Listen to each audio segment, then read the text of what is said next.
안녕하세요. 이상튜브입니다. 미국의 군사 전문 매체인 밀리터리와치는 지난 11월 26일에 튀르키예가 개발 중인 TFX에 대한 비관적인 기사를 보도했습니다. 대략적인 기사 내용은 기술 선진국인 한국도 5세대 전투기 개발에 애를 먹고 있는데 기술이 없는 튀르키예는 5세대 전투기를 개발하기 어렵다는 내용입니다. 기사 전문이 길지 않아서 쉽게 보실 수 있을 것입니다. 그럼 기사의 전문을 살펴보겠습니다. 지난 11월 23일에 튀르키예가 개발한 TFX의 첫 번째 제조 프로토타입이 공개되었지만 TFX 개발에 대한 의문은 지속되고 있습니다. 전투기 개발 경험이 없는 튀르키예의 국영항공기 제조사인 터키 항공우주산업에서 개발한 TFX는 지금까지 미국과 중국만이 개발한 5세대 전투기로 홍보되고 있습니다. 하지만 튀르키예의 TFX에 대한 야망은 튀르키예가 가진 기술력과 비교해보면 매우 모순된다는 것을 알 수 있습니다. 미국과 중국은 AI에서 재료과학에 이르기까지 과학기술 분야에서 지속적으로 세계를 선도하고 있지만 튀르키예는 이 분야에 대한 기술 특허와 최고의 연구기관, 그리고 연구개발에 대한 모든 지표에서 순위에 올라 있지 않습니다. 따라서 경쟁력 있는 4세대 항공기를 개발하는 것도 매우 힘겨워 보입니다. 튀르키예와 대조적으로 지난 7월에 처음으로 5세대 전투기 프로토타입을 비행시킨 한국은 하이테크 분야에서 3위 또는 5위에 올라 있습니다. 그러나 한국조차도 진정한 5세대 전투기가 아닌 4.5세대라고 불리는 KF-21 전투기를 미국 로키드 마틴의 기술에 의존하여 개발했기 때문에 기술 선진국인 한국도 어려워하는 5세대 전투기를 튀르키예가 개발할 가능성은 거의 없어 보입니다. 오히려 러시아와 인도의 5세대 전투기 프로그램은 튀르키예의 TFX보다 훨씬 더 많은 가능성이 있어 보입니다. 5세대 전투기를 개발하는 두 국가의 능력에 심각한 의문이 제기되었지만 두 나라 모두 튀르키예보다 훨씬 더 강력한 위치에 남아있기 때문입니다. 러시아의 5세대 전투기 개발 프로그램은 첨단 기술 분야의 세계적 리더이자 세계 2대 경제대국 중 하나였던 구소련 시기에 5세대 전투기 프로그램을 위한 연구 개발에서 큰 혜택을 받았으며 인도는 러시아의 기술 이전으로 러시아의 혜택을 계속 받을 것으로 예상됩니다.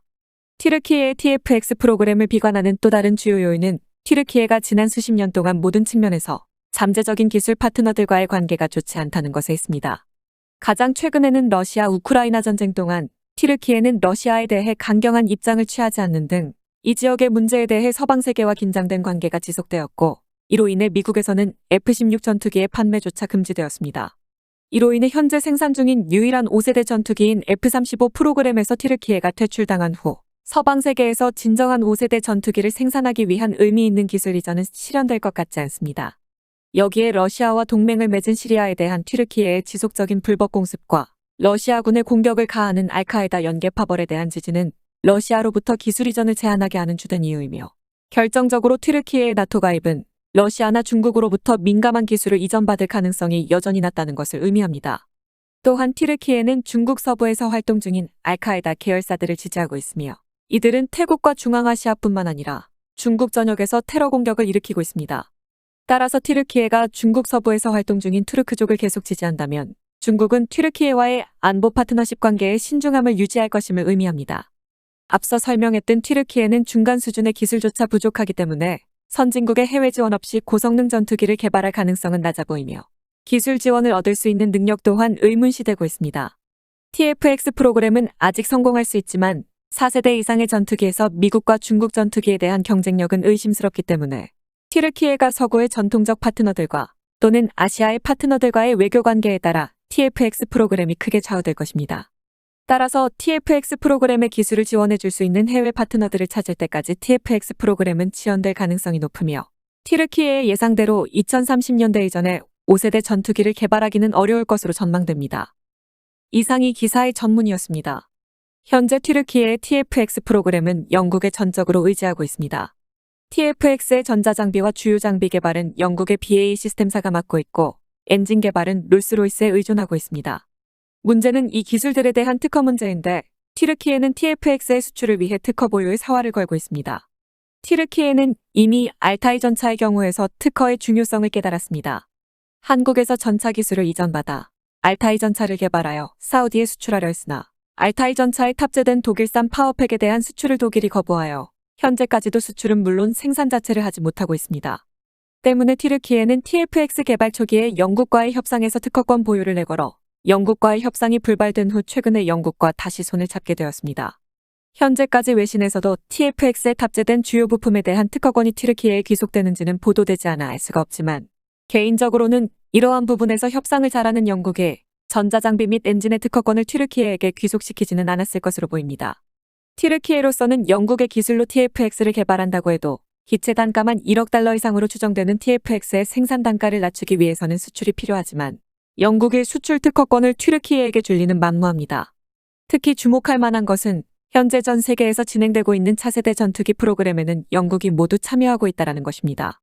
우선 영국에서 개발 중인 템페스트 프로그램이 있으며 일본의 차세대 전투기 개발 프로그램은 영국과 공동 개발하기로 결정되었습니다. 앞서 설명했듯 튀르키예의 TFX 프로그램도 영국에게 전적으로 의존하고 있으며 미국의 6세대 전투기 프로그램인 NGAD에도 BAE 시스템이 참여하고 있습니다.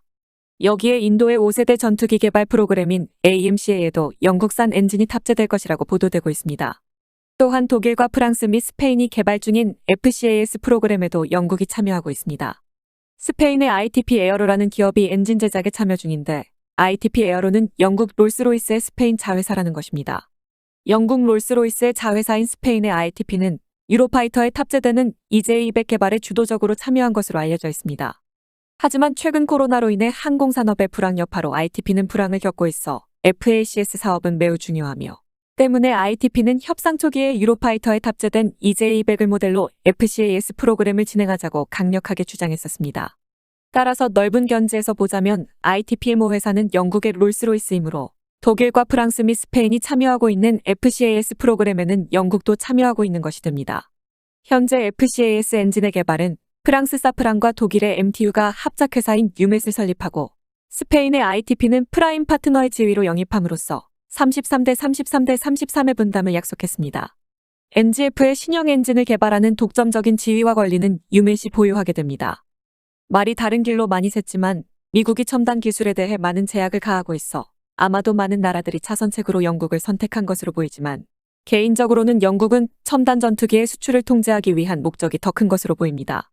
앞서 말했지만 영국이 튀르키예의 TFX의 개발을 돕는 것은 수출 지역으로 예상되는 이슬람 세계의 첨단 무기의 수출을 좌지우지하기 위한 것으로 보이며 이러한 첨단 무기의 수출 통제권을 주고 미래에도 이 지역에 대한 역학 관계에 영향을 미치려는 의도로도 해석될 수 있습니다. 이렇듯 TFX를 성공시키기 위해서는 다른 나라와의 외교 관계가 중요하지만 미국 언론의 기사에서도 나왔듯 튀르키예는 TFX에 도움을 줄 수 있는 기술 선진국들과의 관계가 좋지 않아 앞으로 튀르키예의 TFX 성공 여부는 이들 나라들과의 관계에 따라 달라질 것으로 보입니다. FCAS에 대한 짧은 소식을 더 전해드리겠습니다. 독일과 프랑스 및 스페인은 지난 16일에 FCAS에 포함된 차세대 전투기 제조 계약을 산업계에 수여했다며 이를 활용한 기술 테스트를 2029년도에 시작할 예정이라고 밝혔습니다. 프랑스 장비 총국이 3개국을 대표해 체결한 계약에 따르면 FCAS의 개발은 프랑스의 다소와 독일의 에어버스 및 스페인의 인드라가 주도할 예정입니다. 또한 엔진 개발은 유맷이 주계약자이며 스페인의 ITP 에어로가 유맷의 주요 파트너로 개발을 지원하며 2028년까지 개발될 예정입니다. 3개국은 FCAS를 2040년경에 도입하여 타이푼과 라팔 및 A330MRTT와 A400M 등의 기존 전력을 통합할 예정이며 특히 FCAS와 연동 가능한 리모트 캐리어라고 불리는 무인기는 수송기로 전장 공역에 운반되어 한 대의 A400M에서 소형 RC50대와 대형 RC12대를 발진시킬 것으로 예상되고 있습니다. RC 개발의 주계약자인 독일의 에어버스에 따르면 RC는 언제나 조종사의 제어하에 있지만 고도의 자동화 기술로 운용된다고 밝히고 있어 미국이나 영국의 계획과 마찬가지로 패밀리 시스템에 포함된 무인기와의 연동 기술은 기존 전력에도 적용될 것으로 보입니다. 이상 마치겠습니다. 시청해주셔서 고맙습니다. 이상튜브였습니다.